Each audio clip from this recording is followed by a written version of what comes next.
Alright, hello. This video is going to be going over class diagrams. Before we do that, here's just a quick warm-up question involving array lists, which is real good practice getting ready for the AP exam. So pause the video and give this a shot before continuing. Alright, so I'm just going to walk this through line by line. So the first line just makes an array list, and it's completely blank. I'm going to make some slots here, but right now there's literally no integers in it. And then when you do an add, it just adds it to the end of the array list. So now at spot 0, we'd have 100. It adds a 200 to the end. Okay, and now it's going to add, and then this add has a second parameter. And what happens is you're adding a 300, but you're adding it at spot 0. So what this means is these two are going to move down to make space. Okay, and then at spot 0 goes to 300. Okay, so that's what that line does, is instead of adding on the end like you normally do, here you add it at a specific index, in this case 0. Okay, and then the set is very similar. This is going to be the index, and it's going to set it to be this value. So it's going to go to spot 2 and set it to be that value of 400. So now it's 300, 100, 400. Okay, and now it says add at spot 2 of 500. So currently at spot 2 is the 400, so that's going to have to move down here.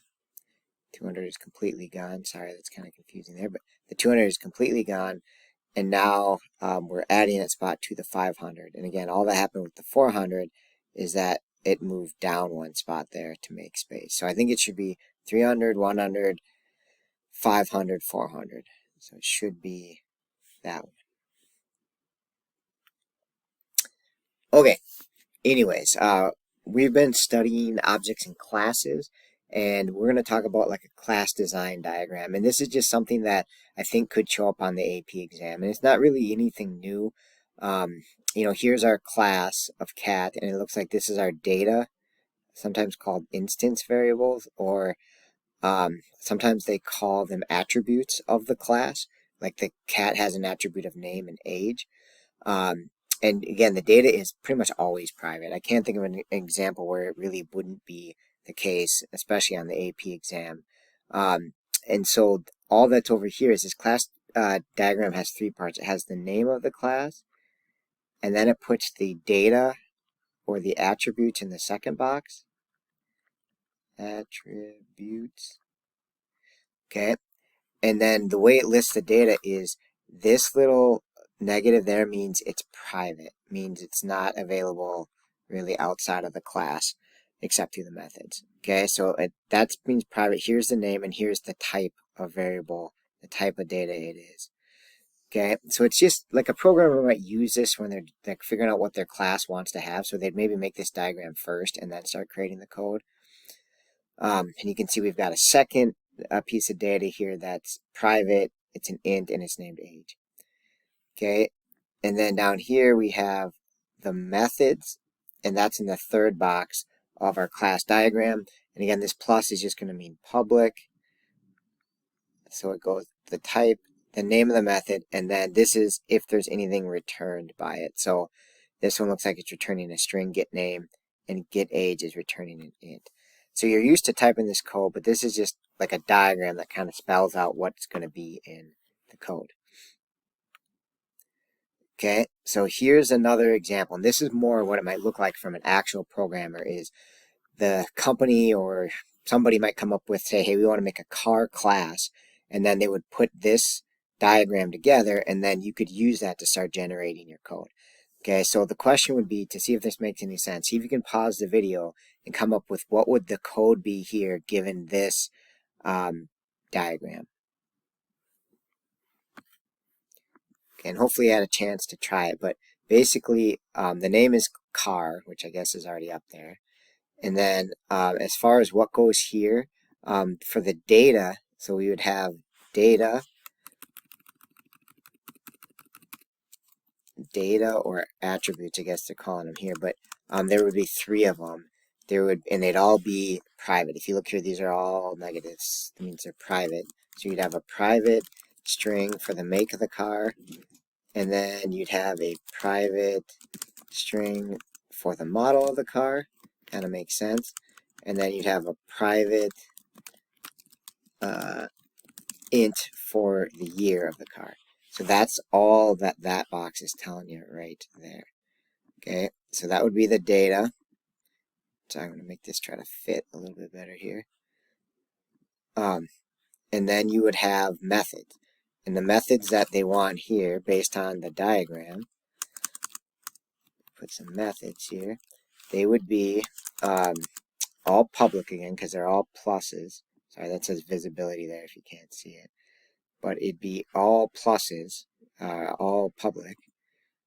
So our first method would be public. It looks like it's void based on the description. It'd be called start, which wouldn't take in anything. And I'm not going to put a semicolon there because you'd actually have open and close parentheses. But then we'd have another public void stop our vehicle, looks like. Okay, and then the final one would be another public method. And this one is, again, void based on this right here.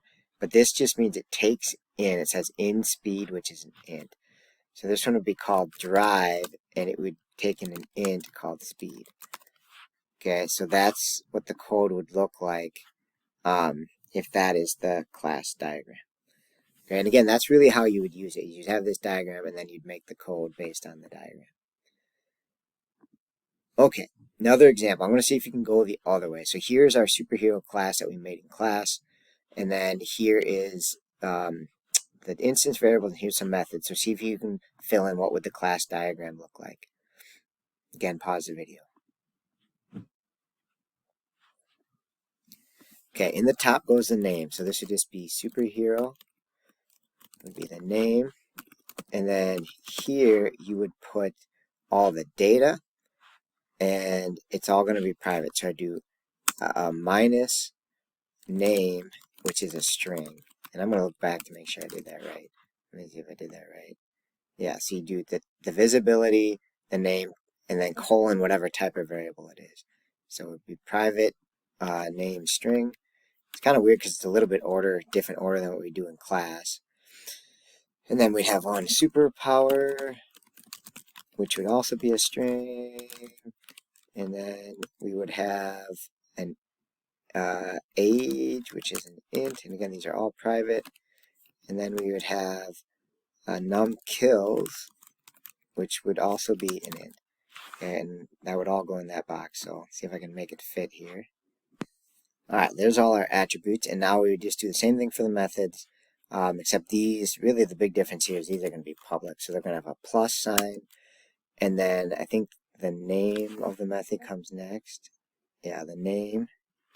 And then followed by the return type. So it goes a public method called getName.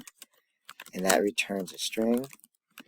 And then we would have a public method called setName.